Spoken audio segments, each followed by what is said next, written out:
મેં સુરેન્દ્રનગરમાં એક સભા કરી, ત્યાં આવી રીતે પૂછ્યું, રાણાગઢ નામનું ગામ હતું, 1,60,60,00,000 રૂપિયા છે. કોઈ ગામડાની અંદર ભારત સરકારના 1 કરોડ રૂપિયા આવે? શું વાત કહેવાય. અને મિત્રો, તમને બધાને મારે ખાલી સ્મરણ કરાવવું છે. રાજીવ ગાંધી વડાપ્રધાન હતા આપણા દેશના. એ પોતે વડાપ્રધાન તરીકે એવું બોલ્યા હતા કે હું દિલ્હીથી 1 રૂપિયો મોકલું છું, ગામમાં પહોંચતા પહોંચતા 15 પૈસા થઈ જાય છે. આ વડાપ્રધાન તરીકેનું કોંગ્રેસના વડાપ્રધાનનું નિવેદન હતું, મારો આક્ષેપ નથી, એમનું પોતાનું નિવેદન હતું. વડાપ્રધાનને ખુદને ખબર હતી કે હું રૂપિયો મોકલું છું ને ગામડામાં જાય ત્યાં 15 પૈસા થઈ જાય છે, પણ એનો એ ઈલાજ નહોતા કરી શક્યા. બધી ગરણીઓ ફૂટલ હતી. આ કમળ છાપ પાઇપ વાપરવાનું તમે શરૂ કર્યું એટલે રૂપિયો દિલ્હીથી નીકળેલો અકબંધ ગામડામાં પહોંચ્યો. આજે દિલ્હીથી નીકળેલો રૂપિયો ગ્રામ પંચાયત સુધી આવે, એને વશમાં કોઈ અડી ન શકે, કોઈ અડી ન શકે. ના સરપંચોને તમે મારા ગયા પછી પૂછજો કે આ 20 લાખ 25 લાખ જે રૂપિયા તમારા ગામમાં આવ્યા હોય એની હાટું થઈને તમારે કોઈના લોદર સાહેબ આ પૂછવાની અત્યારે અમારામાં હિંમત આવી ગઈ છે. એ પ્રકારનો વહીવટ નરેન્દ્રભાઈ મોદીએ કર્યો છે. આવું બધું સભામાં પૂછાય નહીં. મિત્રો, આ વ્યવસ્થાઓ ઊભી થઈ, આ વ્યવસ્થાને આગળ ચલાવવી છે, એટલે પૂનમબેનને મત આપો એમ અધિકારપૂર્વક કહેવા માટે આપની વચ્ચે આવ્યો.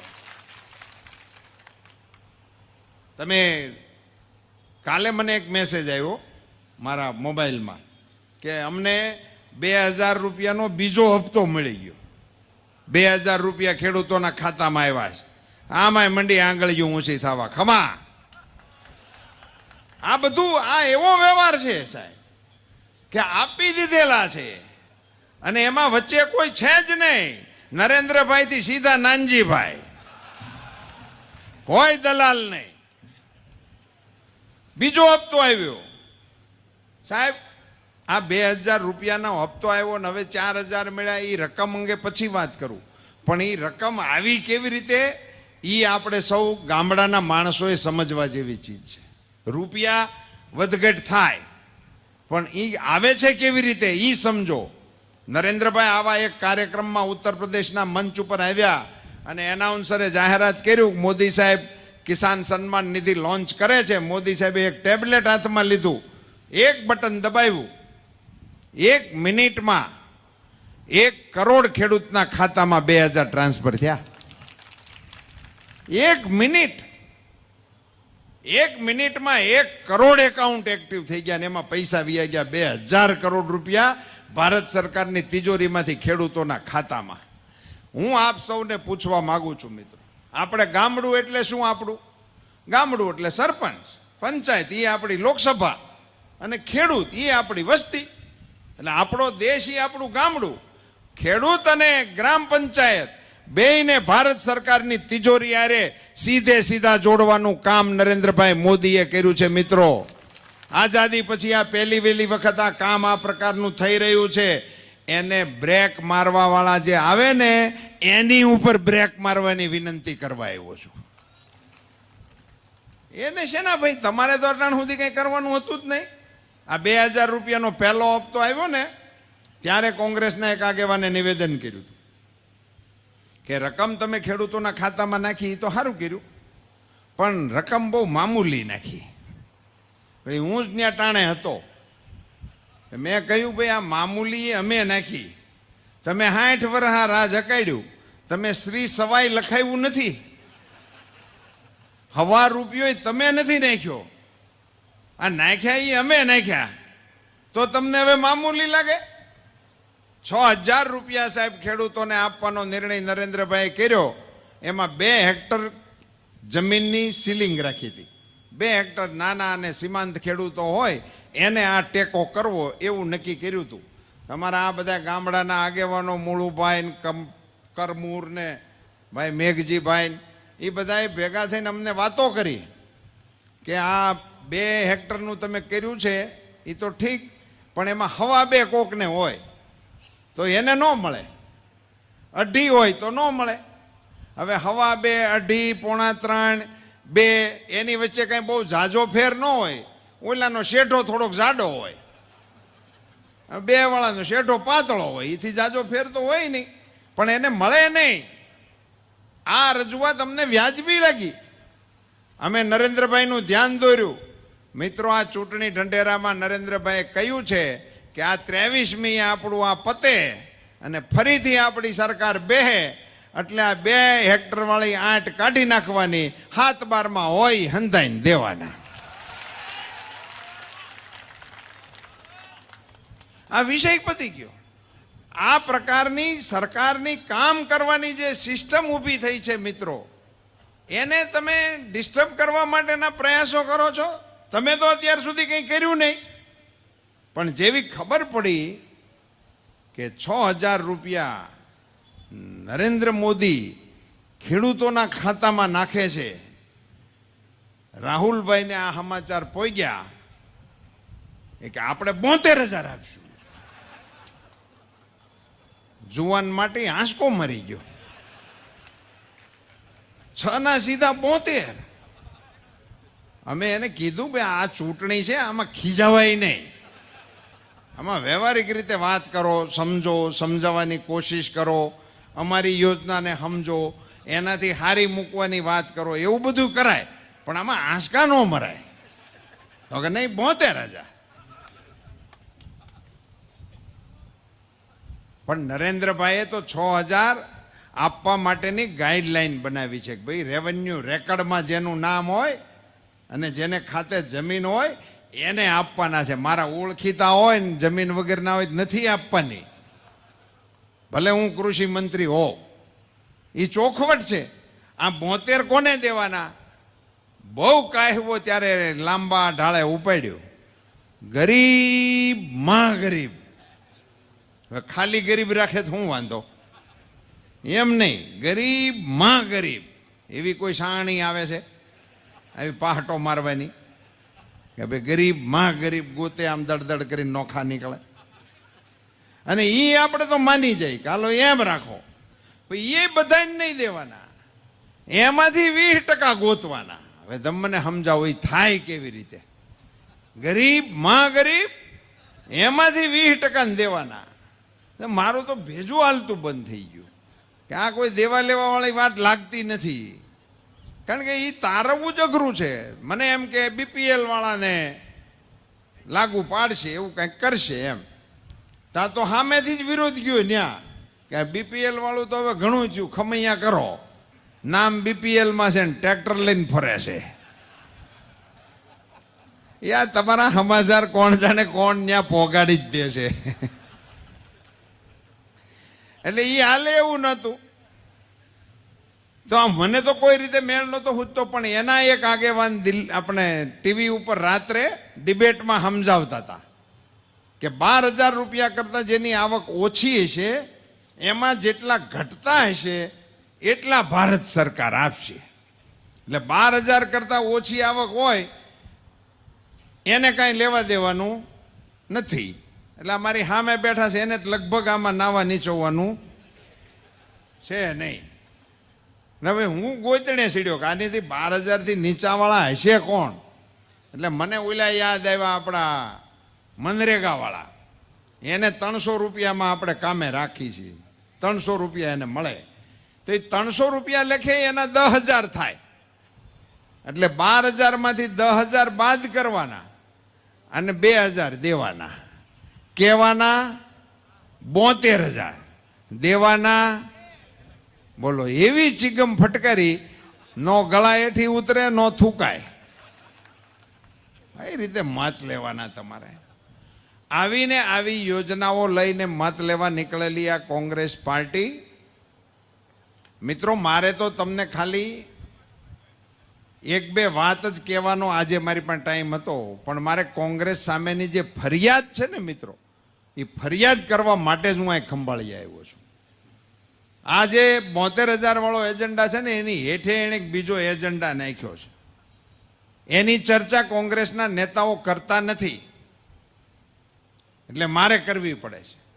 એણે ચૂંટણી ઢંઢેરામાં એવું લખ્યું છે મિત્રો કે અમે સરકાર બનાવીશું દિલ્હીમાં તો આપસાનો જે કાયદો કાશ્મીરના જવાનો માટે બનાવેલો છે એને અમે રદ કરી દઈશું. અમે કાશ્મીરમાંથી સેના હટાવી લઈશું. મિત્રો, આ એવી ગંભીર બાબત છે, મારે તમારી સાથે શેર કરવી છે. કાશ્મીરમાં આપણા જવાનો કામ કરે છે, તમે એના દ્રશ્યો ટીવી ઉપર જોયા હશે. આપણા જવાનો કોઈ આતંકવાદીને પકડવા કોઈ ગલીમાં ઘરે તો ન્યાના લુખાઓ આપણા જવાનોની ઉપર પથ્થરમારો કરે છે. આ દ્રશ્યો તમે ટીવી ઉપર જોવો છો. આપણા એક કમાન્ડરે એક આવા પથ્થરબાજને પકડી લીધો, પકડીને જીપના હુડ ઉપર બેહાર્યો, થોડીક સર્વિસ કરી.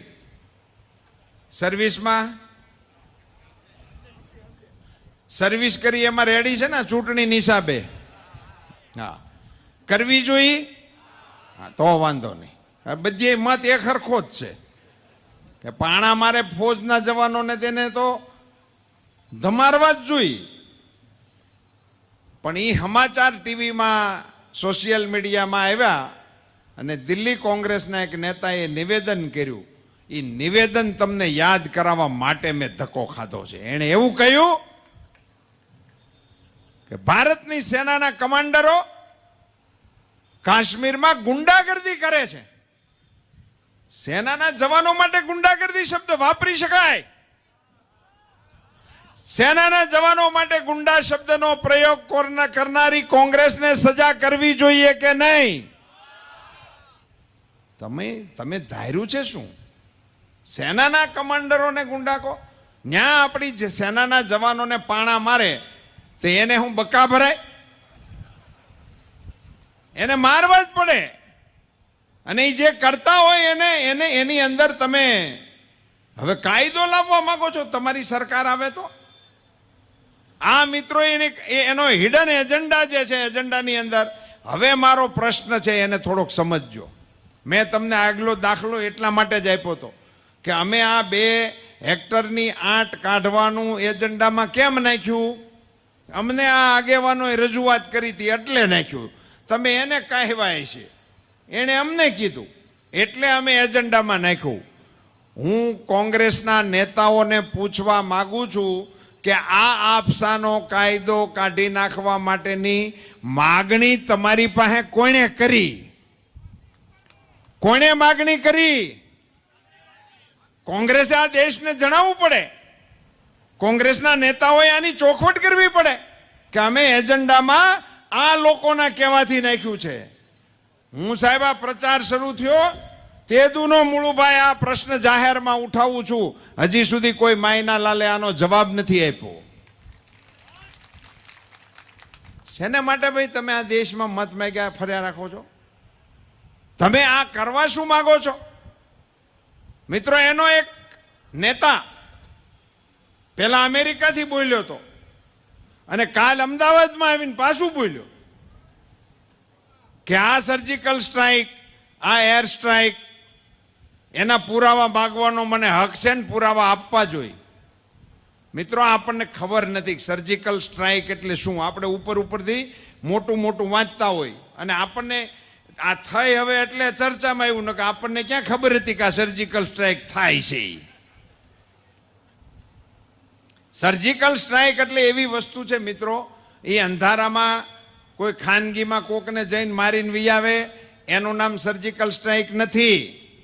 સર્જિકલ સ્ટ્રાઇક આંતરરાષ્ટ્રીય યુદ્ધના કાયદાઓ નીચે કરવામાં આવતી કાર્યવાહી છે, અધિકારપૂર્વક કરવાની કાર્યવાહી છે. એમાં એવા નિયમો છે કે દુશ્મનની હદમાં જવાનું, ન્યાના નાગરિકોને મારવાના નહીં, ન્યાના નાગરિકોની વચ્ચેથી આતંકવાદીને ગોતવાના, આતંકવાદીને મારીને સહી સલામત પાછા આવો તો સર્જિકલ સ્ટ્રાઇક કરી કહેવાય. તમે મારવા જાઓ અને ત્યાં જો મરી જાઓ તો સર્જિકલ સ્ટ્રાઇક ન કરી ગણાય. આવું માથે કફન બાંધી અને મોતને મુઠ્ઠીમાં લઈને જે મર્દ બચ્ચાઓ સરહદને ઓળંગી ગયા અને પાકિસ્તાનની ભૂમિ ઉપર જઈ આતંકવાદીઓને એના ઘરમાં ઘૂસીને મારીને આવ્યા, એના પુરાવાઓ માંગો છો? એ જવાનોને સલામ કરવાની હોય, એની માતાઓને વંદન કરવાનું હોય કે આવા મર્દ બચ્ચાઓને જન્મ આપે છે. તમને ખબર છે અંધારું શું કહેવાય? અમેરિકામાં બેઠા બેઠા પુરાવા માંગો છો? એના એ ખંભાળિયાની કોઈ રાણી કોઈ ઉતારીને દ્વારકાના કાંઠામાં રોડેથી 1.5 કિલોમીટર અંદર લઈ જાઓ, બાવળની કાંઠમાં, તો ખબર પડે તમરા બોલે એ શું કહેવાય. શિયાળિયું અંધારામ પડખે નીકળી જાય તો શું થાય? તમને ભલામણા ઘરના બંગલામાં અંધારામાં લાઈટ જાય છે ને તો ભીના થઈ જાવ છો, એ પાછા પુરાવો માંગો છો? પણ કોંગ્રેસ અદ્ભુત પાર્ટી છે મિત્રો, એને ઓળખવાની જરૂર છે. એ મુખ્ય મુદ્દો મારે તમને કહેવો છે. આ નિવેદન આવ્યું ને, આમાં જે જવાંદડા છે ને, બધા ગૂગલ ગુરુના ચેલા છે, એ બધા વાયોલિનની જેમ સોશિયલ મીડિયામાં સક્રિય છે, એણે આને ધોઈ નાખ્યો. એટલે કોંગ્રેસને ખબર પડી કે આ તો લાપસીને બદલે થૂલું થઈ ગયું છે, એટલે એણે એનીથી છેડો ફાડ્યો. કોંગ્રેસ પાર્ટીએ નિવેદન આપ્યું કે અમે આનાથી છેડો ફાડીએ છીએ. પણ આ કોંગ્રેસને એક પ્રકારનો રોગ થઈ ગયો છે. વચમાં શશી થરૂરે નિવેદન આપ્યું હતું, ત્યારે કોંગ્રેસે એનીથી છેડો ફાડ્યો હતો. ત્યાર પછી ઓલો ભાઈ અય્યર, મણિશંકર અય્યરે કાંઈક નિવેદન બાપ્યું હતું, તો એનીથી છેડો ફાડ્યો હતો. હવે આવા નવા છેડા ફાડવાનો કાર્યક્રમ જે કોંગ્રેસ કર્યા રાખે છે, હું તમને બધાને પૂછવા માંગુ છું કે કોઈ કોંગ્રેસના ઓળખીતાને મળી અને કોંગ્રેસ પાર્ટીમાં નજીક જઈને પૂછી આવો કે આ કોંગ્રેસની હાડીનો પલ્લો કેટલો છે કે આ છેડા ફાડ્યા જ રાખે છે, હજી એની હાડી હાલ્યા રાખે.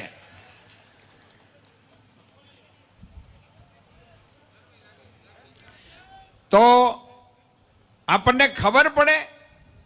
એટલે મિત્રો, આ દેશના સ્વાભિમાન માટે, રાષ્ટ્રના જવાનોનું મોરલ તોડનારી પાર્ટી તરીકે કોંગ્રેસ જ્યારે છેડો ફાડવાની વાત કરીને પોતાની વાતને ટાળે છે, ત્યારે મારી દેવભૂમિ દ્વારકાના મતદારોને વિનંતી છે કે હવે કોંગ્રેસ છેડો ફાડે એને બદલે મતદારો હવે કોંગ્રેસથી છેડો ફાડે, એટલે એક વિષય પૂરો થાય તો એ સુધરે, થોડાક સુધરવા હોય તો. મિત્રો, આ દેશમાં નરેન્દ્રભાઈ મોદીએ જે પ્રકારે શાસન ચલાવ્યું, તમને જાણ છે કે આપણા એક વૈજ્ઞાનિકોએ હમણાં 300 કિલોમીટર દૂર એક ઉપગ્રહને પાડી દીધો. પણ આ ચૂંટણીના માહોલમાં આપણે એનો આનંદ ન લઈ શક્યા. 300 કિલોમીટર દૂર જઈ અને નિશાન પાડી દે એવું મિસાઇલ ભારતની સેના પાસે વૈજ્ઞાનિકોએ આપ્યું સાહેબ, એમાં કોંગ્રેસ ભાજપ કરવાની જરૂર નહોતી. આખા ભારતે કોલર ઊંચા કરીને દુનિયાની સામે ખોખારો ખાવાની વાત હતી. આ જેવી તેવી સિદ્ધિ નહોતી મિત્રો. આ સિદ્ધિ આવી તો એમના કોંગ્રેસના નેતા ચિદમ્બરમે એવું નિવેદન આપ્યું કે આ સિદ્ધિ તો આપણી પાસે ઘણા સમયથી હતી, પણ અમે એને ખાનગી રાખતા હતા. બોલો, હું ખાનગી રાખવું, હું જાહેર કરવું, એ હવે આપણને ચિદમ્બરમ સમજાવશે? તમે બધા ગામડાના માણસો છો, એટલે આનું સ્ટ્રેટેજિક વેલ્યુ ચિદમ્બરમના મનમાં હોય એ હું તમને ન સમજાવી શકું, પણ આપણી ભાષામાં એનું ગુજરાતી કરી શકું. આપણે રાતે વાડીએ માલ ઠાલ પીડ્યો હોય તો વાહુ જાય છે કે નથી જતા? આપણે વાહુ જાય તો હું લઈને જાય? કવાડી, ધારિયા, ભાલું, આવા આપણા જે હથિયારો હોય એ લઈને જાય. અને હોય પરવાના વાળી 12 બોર તો એ લઈને જાય. ખેડૂતોને આપે છે એટલે ઘણા એ પરવાના લીધા છે તો 12 નંબર લઈને જાય. હવે આપણે હોય 12 નંબર પરવાના વાળી આપણી પાસે, આપણે સીમમાં વાહુ જવાનું હોય, તો એને ઘેરે પટારામાં હંગરીને મૂકીને પછી વાહુ જાય અને ન્યા પછી રાતે આપણને કોક ધમારે ત્યારે આપણે એના કાનમાં એમ કહેવાનું કે હું તને કહું નહીં, મારી પાસે 12 નંબર છે પણ ખાનગી છે. કોણ છો તમે લોકો યાર? પડોશમાં પાકિસ્તાન, ચીન, પગમાં લંકા, આ પ્રકારના પાડોશીઓની વચ્ચે હિન્દુસ્તાન ને હિન્દુસ્તાનની ફોજને કામ કરવાનું હોય, એના ભાથામાં આવું મિસાઇલ હોય, એને ખાનગી રખાય કે દિવાળી ઉપર 2 ભડાકા એમનેમ કરાય? એને ખબર પડે કે આની પાસે હવે બટન દબાવે તો રાવળપિંડી સુધી આંબી જાય એમ છે, તો એ હેથરા રે. હવે કાંઈ થોડું આપણે તલવારો લઈને ડીંગ ડીંગ ડીંગ ડીંગ કરતું લડવા જવાનું છે. હવે તો જે દેશની પાસે બટન દબાવવાના મિસાઇલો હશે એ દેશ યુદ્ધની અંદર નેતૃત્વ કરી શકે. ભારતના વૈજ્ઞાનિકોને અભિનંદન ખુલ્લે મને આપવા જોઈએ. દુનિયાના માત્ર 3 જ દેશ આવું કરી શકતા હતા, 3 જ. વિશ્વના માત્ર 3 દેશ, એક અમેરિકા, ચીન અને રશિયા. કોઈ કરી નહોતું શકતું. હવે હું અને તમે કહી શકીએ કે હવે ભારત પણ આ કરી શકે છે. આ ખાનગી તમે નહોતું રાખ્યું, પણ સાચી વાત તમને કહું. સાચું એમાં એવું હતું કે આ 300 કિલોમીટર જે મિસાઇલ મારો કરે છે ને, એ અહીંથી ઉપડીને ત્યાં પોગે ને એની અંદર સમય 3 મિનિટ જ લે છે. 3 મિનિટમાં 300 કિલોમીટરનું અંતર કાપીને નિશાન પાડી દે. કેટલું સ્પીડથી જાય! અને એમાં 1 સેકન્ડની જો ગણતરીની ભૂલ હોય તો ટીલું બીજે કર્યું હોય ને બીજો ઉડી જાય. એટલે એનો પ્રયોગ કરવાની રાજકીય ક્ષમતા તમારામાં નહોતી, તેવડ નહોતી હુકમ કરવા માટેની. અને એ આ વખતે તમે દેખાડી છે એવું નહીં. આપણા વૈજ્ઞાનિકોએ અણુ પ્લાન પણ ઘણા સમયથી તૈયાર કર્યો હતો, એનો પણ તમે અખતરો નહોતા કરી શક્યા. એ વખતે પણ ભારતીય જનતા પાર્ટીના વડાપ્રધાન શ્રીમાન અટલ બિહારી વાજપેયીજી આવ્યા હતા.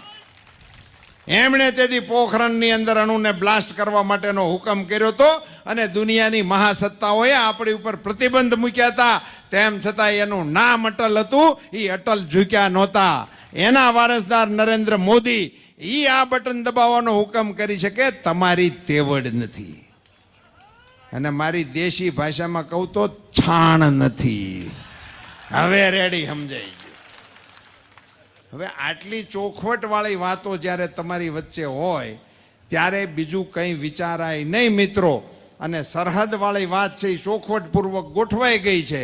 નરેન્દ્રભાઈ મોદીએ આપણી સેનાના કમાન્ડરોને કહી દીધું છે કે તમને ઠીક લાગે ત્યારે, ઠીક લાગે ન્યા, ઠીક લાગે એમ ઠોકી દેવા, આની કોઈ પૂછવું નહીં. એટલે ન્યા હવે કાંઈ બહુ ખાસ ચિંતા કરવાનું કારણ નથી. હવે આપણે ચિંતા કરવાની જરૂર છે બૂથમાં. હું તમને દ્વારકાના મતદારોને એક વિનંતી કરવાનો છું મિત્રો આ ચૂંટણીમાં, કે કોઈને કોઈ બૂથ તો એવા નીકળવા જોઈએ આ વખતની ચૂંટણીમાં કે એ બૂથની અંદરથી એક પણ મત કોંગ્રેસને ના નીકળે. એને બૂથ ઉપરનું સર્જિકલ સ્ટ્રાઇક ગણો. મારી સામે બેઠેલા મતદારો અને મારી સાથે બેઠેલા નેતાઓને મારી વિનંતી છે કે હવે જે 2-3 દિવસ છે એ 2-3 દિવસમાં પ્લાનિંગ કરો અને જે બૂથ ઉપર ત્રાટકવું પડે બૂથ ઉપર ત્રાટકીને જે પ્રકારે મનાવી કરાવીને આપણે એને કહેવાનું કે ભાઈ તો હિન્દુસ્તાનના મતનો વિષય છે. આપણા નાના મોટા મતભેદો હશે ને એ વળી પાછા આપણે ક્યારેક હિસાબ કરી લેવું. આ વખતે ભેગો આવી જા મારો ભાઈ. આવું આ વખતે ગામમાં જઈને વાતાવરણ બનાવો અને બૂથની અંદરથી એક પણ મત ના નીકળે એવા બૂથ પણ આ ભૂમિ ઉપરથી નીકળે. અને